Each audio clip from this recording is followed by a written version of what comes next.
Hi guys, Rubadiri Victor here, President of the Artists Coalition of Trinidad and Tobago in Woodford Square, Port of Spain, capital of Trinidad and Tobago in the Caribbean.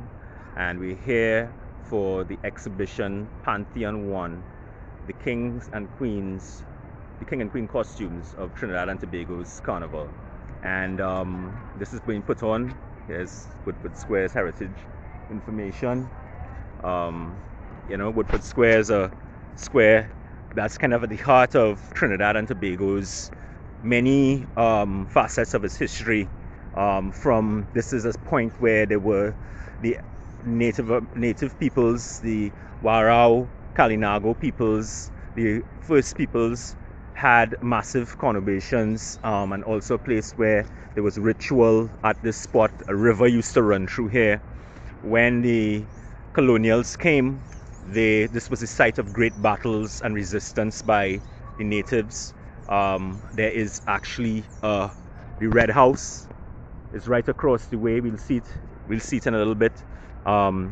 Is built upon native burial ground, right? That's the seat of Parliament of Trinidad and Tobago. Is built on native burial ground. There was a interment ceremony that was conducted recently by elders of the First People Nation to put those spirits to rest properly and to inter the bones properly. This site has also been a site of successive waves of resistance. The burning of the Red House with the water riots in the early part of the 20th century. It's been a place where Black Power riots and speeches were made, speeches for the independence of the country, grand debates between the first Prime Minister and his rivals. It's been a space where when there is resistance and marches and those kinds of things, this is where people come to do that work. It's also major trade union movement marches and that kind of stuff, artist marches, where we planned the first quota march in Trinidad and Tobago, where we marched 400 plus around the Red House and around the streets by the AG's office and through the streets of Port of Spain, asking for 50% local content quotas for broadcast media, film, TV, and radio. Those are the kinds of things that happen here. And also, this was a site where enslaved Africans were hanged and murdered by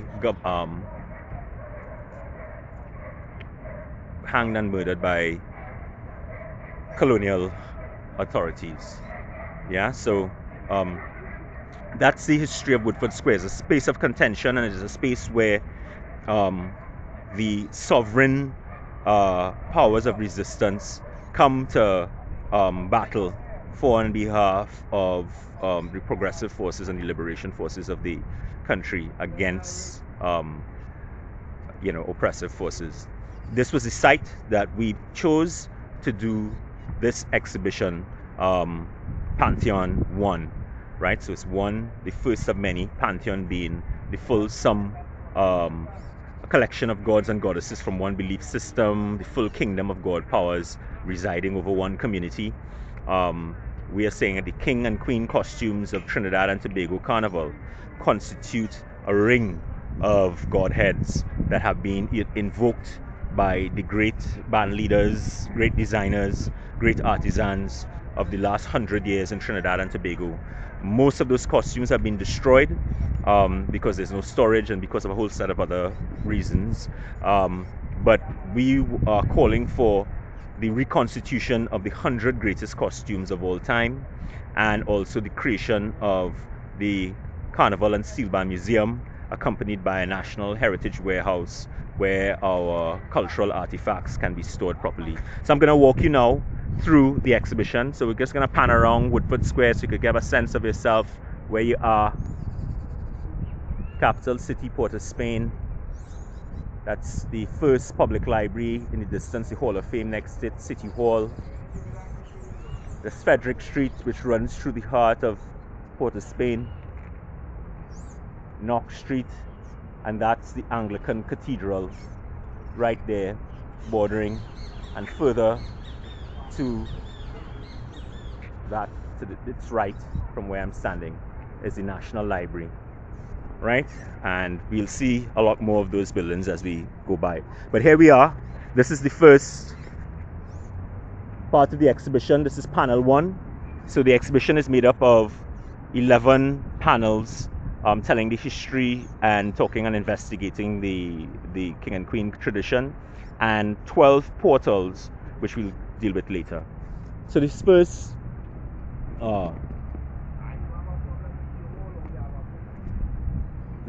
panel talks about the phenomena of the kings and queens. So the kings and queens are the crown spectacles of Trinidad and Tobago Carnival artisanry. They lead bands of costume individuals as monarchs across stages and through the streets. They are the culmination of the imaginative, decorative, and engineering arts of the island. When done right, there's nothing else like them on planet Earth. They are the costumed human body extended to monumental statement, right? And the kings and queen extend the belief at the heart of the Trinbagonian carnival that the human body, through dance, gesture, costume, and theatre, has a capacity to say everything and anything, right? So that's the thesis of the exhibition.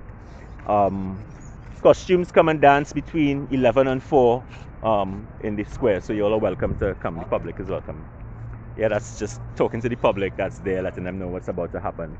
And here we have some images of some of the great costumes of the past, right? You can see from that collection the different, you know, the different styles of costuming and the different kinds of kings and queens, all very, very, very different from one another. You go down, you could see some more. They're all different kinds. And we talk about the phenomena of the kings and queens, gods, goddesses, demons, dragons, kings, priestesses, volcanoes, undersea life, insects, animals, all kinds of things portrayed, you know, historical battles, all those kinds of things portrayed by the king and queens of Carnival. And so that first panel talks about that. But in the second panel, we say that the kings and queens, to understand the kings and queens, you have to understand the magic infinite island of Trinidad and Tobago. And this panel here talks about the infinite island of Trinidad and Tobago. And it talks about a small twin island republic of just 1.3 million people. You hear the bells? Those bells, the Anglican Cathedral is known for its creative musical bells. Every half hour and then every on the hour. Trinidad and Tobago, Twin Island Republic, just 1.3 people and a dot on the world map, yet it has produced more than 150 world records, more than 50 world titles, a panorama of human firsts, a bevy of world geniuses in letters, sports, science, and the arts, and international awards like Oscars, Grammys, Emmys, Tonys, Nobel Prizes, Commonwealth Prizes, all, and we talk about that, the 300 Trinidad-style carnivals. And you say that there's one New Orleans carnival, one Brazilian carnival, 300 plus Trinidad-style carnivals, and we try to start to investigate the reason why this is so. And we talk about the 5 tribes coming here, the 5 festival tribes from all the races of the world coming here to live, and each kind of hearing and seeing a kindred in one another and coming together and creating this phenomenal thing. But at the heart of it, of course, is the African verb, the African community with its impulses towards freedom, inclusivity, spirituality, and those kinds of things, which are lodged at the heart of the carnival and has made all these things possible. A series of golden ages, of course, across the African diaspora, across the world. You had pan, mass, calypso here, but you had hip hop, blues, pop, jazz, rock, R&B, funk, all of those things in America, samba in Brazil, son and salsa and mambo in Cuba, salsa, the pan-Caribbean salsa, reggae, ska, rock steady, dancehall in Jamaica. You have all those things coming from the African diaspora, the power of the African diaspora in the 20th century, creating these things, and pan, mass, and calypso, and the king and queens being part of that. And now we talk about the distortion of the tradition that has happened over the last couple decades, the last 4 or 5 decades, by the judges of the carnival, and how they have thwarted the will of the people and the power of the costumes by breaking the ritual connection of the people with the costumes and what the costumes meant to the community. So we see here when the the the we talk about there are a whole series of kings and queens throughout the Trinidad and Tobago Carnival. Stick fighting, calypso, pan, mass, all kinds of kings and queens. And those things used to be chosen by the people for the people, and they constituted an annual royalty of kings and queens, a kingdom that was constituted by these creative geniuses that would give people a cipher, a kind of prophecy, a kind of map of the way forward and how to move. But then the judges started distorting who would win and those kinds of things, and thwarting the will of the people, but also shaping the festival because there were huge money prizes. And so people started to write and create based on what they thought the judges liked. And that resulted in 1974, which is considered a tragic year, when Shadow with the bassman was supposed to win the Calypso crown. Everybody knew it, and they gave the crown to one of the older monarchs. And that didn't just thwart Shadow. What it did, it thwarted the generational succession that was supposed to have happened in the music. And Trinidad's music started to collapse after that. Reggae took over the year after, the very, very year after, 1975, and has continued that primacy since then, and that's because of stuff that the judges do. And finally, in the first part here, we come to the panels where we talk about the kings and queens themselves and all the kings and queens of the past, and we see those. I mean, I'm talking about all bands have kings and queens, right? But there's the competition kings and queens, and this talks about the competition kings and queens. And you see there, that first image is an image of a costume called Beauty in Perpetuity, right? An artist, recognition, the artist is me, of Beauty in Perpetuity by Terry Evelyn from a George Bailey band, of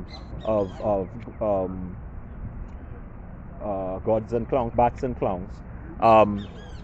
And it's considered the most beautiful costume of all time. And the thing is, in that first year, in 1963, in the first King and Queen competition, the people voted it Individual of the Year, not the judges. So you see from the very beginning the difference part between the people and the judges, right? And these are a full list of all the kings and queens from 1963 to the present, the last competition in 2020, right? And you see some of the great costumes of all time, Splendoria, by Geraldo Vera, you know.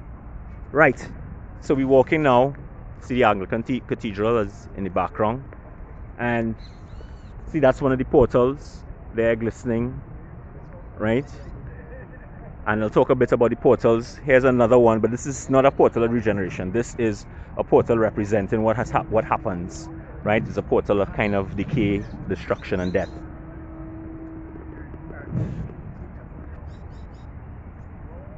So we're trying to bind those forces of collapse and decay, right? And now we talk about the fact of the destruction, right opposite the image of death. We talking about the reason why 99% of the costumes are destroyed in Trinidad and Tobago Carnival, and we have no record of some of the genius things that we've done. Part of it is because, as First Peoples, Africans, East Indians, Native Americans, we destroy ritual artifacts after use. But that works only in a society where the entire society is working, all the skills are being passed down by guilds and secret societies and those kinds of things. But in a society like this, which has left out all our indigenous arts out of primary, secondary, and tertiary level education systems, out of institutions, out of media, out of curricula, out of the words and utterances of leadership, we have to keep our artifacts to be able to use them to pass on skill. Whilst this actual exhibition of kings and queens were put together, I got a call that said one of the last costumes made by one of the great artisans of the golden age was being destroyed, and that's this costume, part of this reassembling of parts of the costume that were thrown away by the late great Stephen Derrick. You can see, I think it's Uzuli or Dambala. It is the snake god, African snake goddess, Uzuli Dambala, and you can see there this incredible costume was in a rubbish heap, and I had to go and rescue it from the garbage. Right, so we talk about that phenomena, and that's the reason why we have these portals, which are about the reconstitution of Trinidad and Tobago's heritage, and those kinds of things. Right, gonna walk us now through so we're walking through really picturesque, very, very picturesque sirens in the background, ambulances. Really beautiful Woodford Square, which is a shame that more people, because of the violence and the communities and that kind of stuff, people don't come down here, and we're trying to get people to come back to the city center. But here's one of the portals. It's tied to a tree, and here's one of the portals, and where we talking about the regeneration through these portals of costumes, the 100 greatest costumes of all time. Walking through beautiful canopy, coming up onto another portal.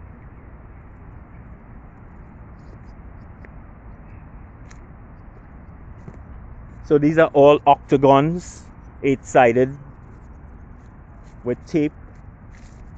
In the center is a fragment of a costume, and all of them have this sign that says, reassemble the fragments, rebuild the kings and queens, build the Carnival and Steel Band Museum. Right? Reassemble the fragments, rebuild the kings and queens, build the Carnival and Steel Band Museum. And in the center you have the fragment. Right? So this is what this exhibition is about. We're coming to one of the edges of the entrances by this magnificent building that was created by Colin Laird, one of the great architects of Trinidad and Tobago, our civic architect who built the National Stadium, the Promenade, Queen's Hall, and this incredible building, the National Library, which is behind a heritage building, the old fire station. Incredible. Behind it you could see the Twin Towers, financial towers, Ministry of Planning, Ministry of Finance, and those things. And there you have this incredible white building there by Colin Laird. And then of course we have the seat of Parliament, the Red House of Trinidad and Tobago, where the people's business is supposed to be done and conducted by the politicians. Behind me, another set of panels. These panels talk about the Mokojumbi tradition, and Mokojumbis are now, there have been four kings and queens in Mokojumbi kings and queens. The Mokojumbis, the stilt walkers that came from West Africa, that was an extinct traditional mass tradition about 30-something years ago, about 40-something years ago, and was brought back by two men, Moose and Dragon, but especially a man called Dragon, Glenn Dragon D'Souza, from Kilimanjaro Mokojumbis, who brought back and revitalized the Mokojumbi tradition and brought it back, not just here in Trinidad, but in the world. Right? Glenn Dragon D'Souza. And these panels talk about the rise of the Mokojumbis from extinction and being brought back to Sesame Street and Grover walking stilts and international photographic book on the desk of most of the big celebrities in the world. This next set of stuff here, this is for one of the traditional mass champions, Winston Daniel, who does Beast and Devil Mask and Dragon Mask. And we just thought that we would put we would juxtapose the heads, his excellently sculpted heads of dragons and devils next to the red house because right, we have images of the devil, Satan, and Beelzebub and his whole crew against the backdrop of the red house, right? There he is, Satan himself, and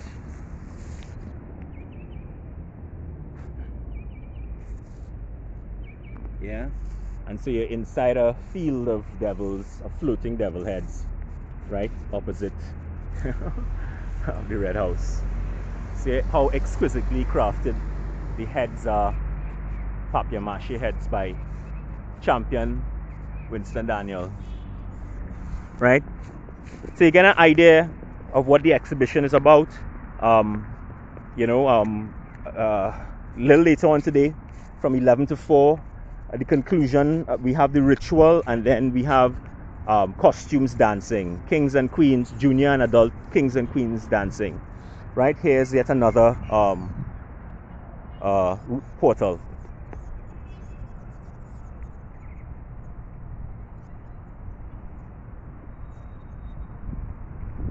Rebuild the kings and queens.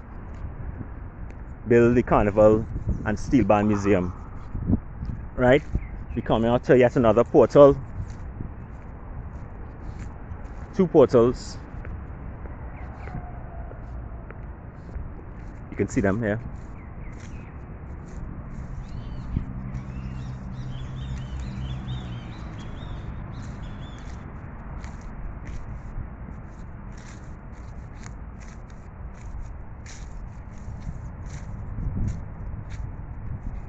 And we're coming up to two more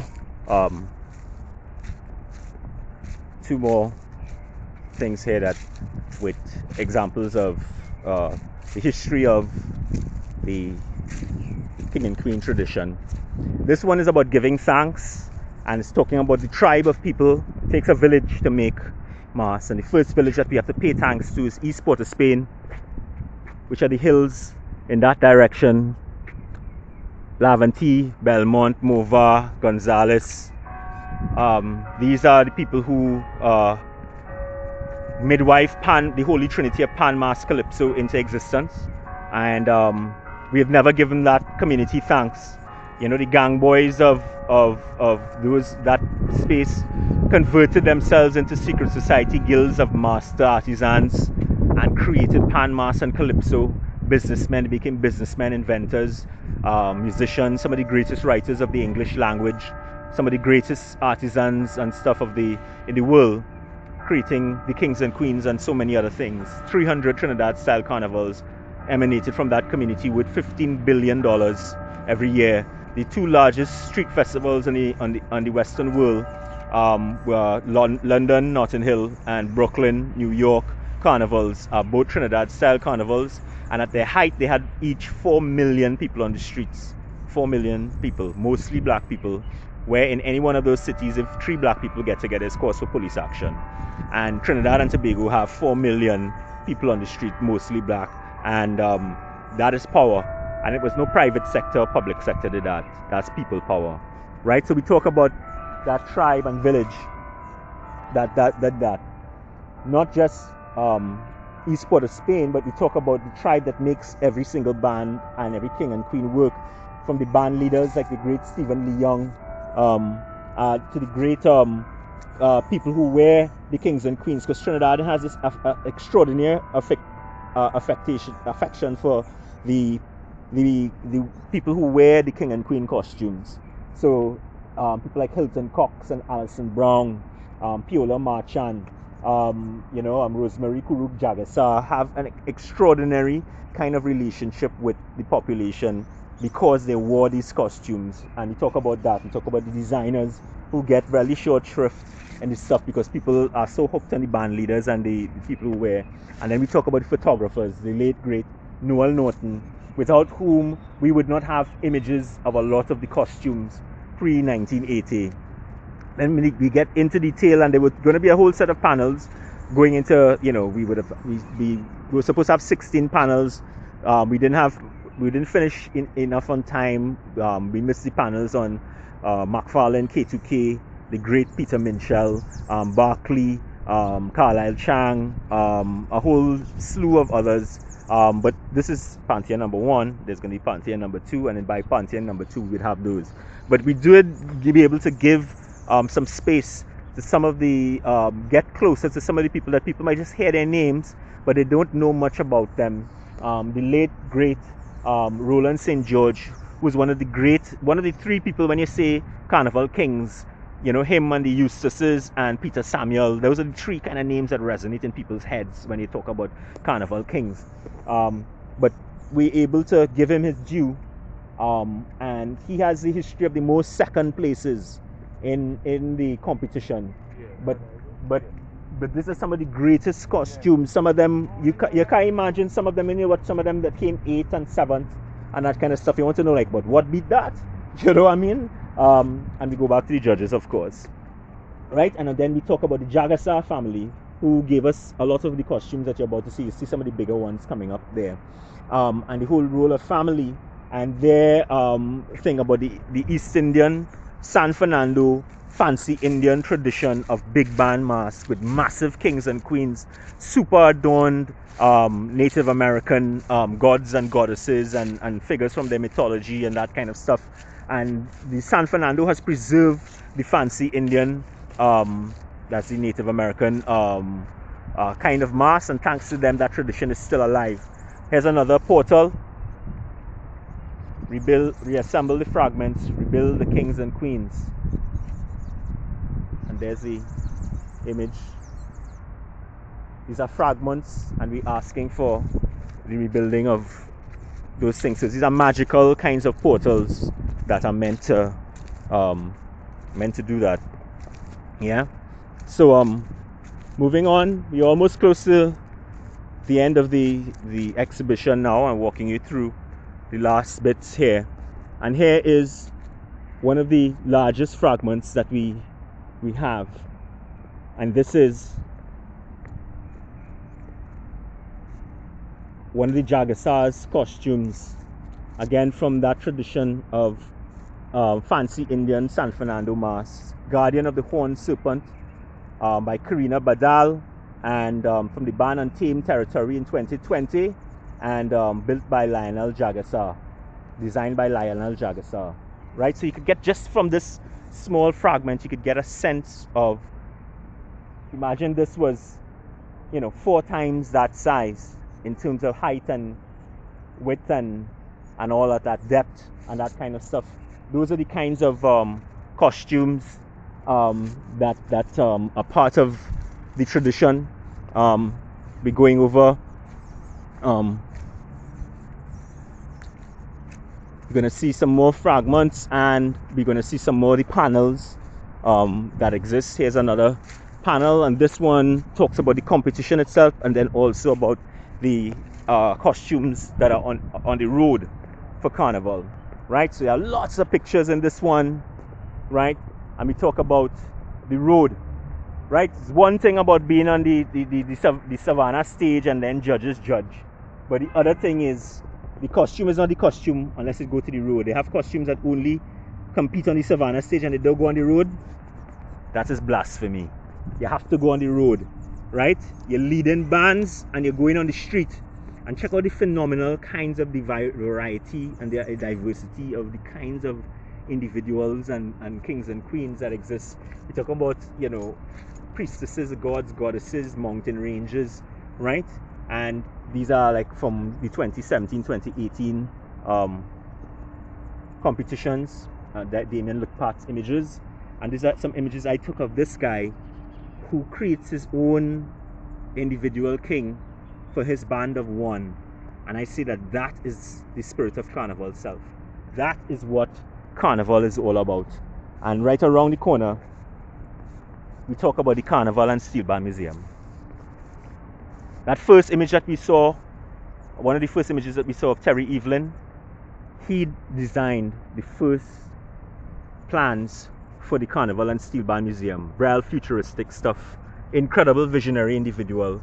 Um, that's why he was the first People's Choice. And this whole panel is about the Heritage Warehouse, the Carnival and Steel Band Museum, and the Guild of Masters, which is supposed to be at the heart of that institution to rebuild the 100 greatest kings of queens. So again, because what we're about, rebuilding the 100 greatest kings and queens. That's what we're about, rebuilding the 100 greatest kings and queens, right? And here we have the Junior King of Carnival, and this is where I'm going to leave you. Here, the Junior King of Carnival. Here, Pride of Place in the tent, and his little brother's mask, which I think placed second in one of the other junior competitions. But the Junior King of Carnival, and that is, I don't know if you've got a good glimpse of it. Yeah, there he is, the Junior King. Both costumes will be dancing today, right? So thanks a lot, guys, for being. Oh wow! How could I forget the most important portal of them all? We created 12 plinths with 12 of the greatest costumes, of the 100 greatest costumes of all time, and we built this plinth, this portal, where you could see these costumes on, and this is where we're going to conduct the big ritual later on today. We are going to create a ritual here later on today where we are going to invoke the 100 greatest costumes of all time. We're going to invoke them, and we're going to call them down so they begin reassembling and reconstituting themselves here in Trinidad and Tobago. And we're going to invoke the creation of the Carnival and Steel Band Museum. Magic thing, ritual thing.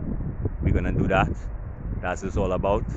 So again, I want to thank you all from me and the team, myself, Kirk Langton, Lawrence Richardson, Reese, our sponsors, Gregory Abood, from Jimmy Abood, Coffee Pear in Canada, Blue Waters, the other sponsors who with us, Bermudez, the ones who risked and gave. There were others we approached, but they didn't come true, right? And the artisans who gave up their costumes, and the band leaders and stuff who gave up their costumes and stuff. We really, really love you. We appreciate you. We appreciate all the creators of Carnival content. We appreciate all those things, and that's what we're all about. And that's why this thing exists. So thanks again, and we love you all. And over and out. Rubadiri Victor from the Artists Coalition of Trinidad and Tobago.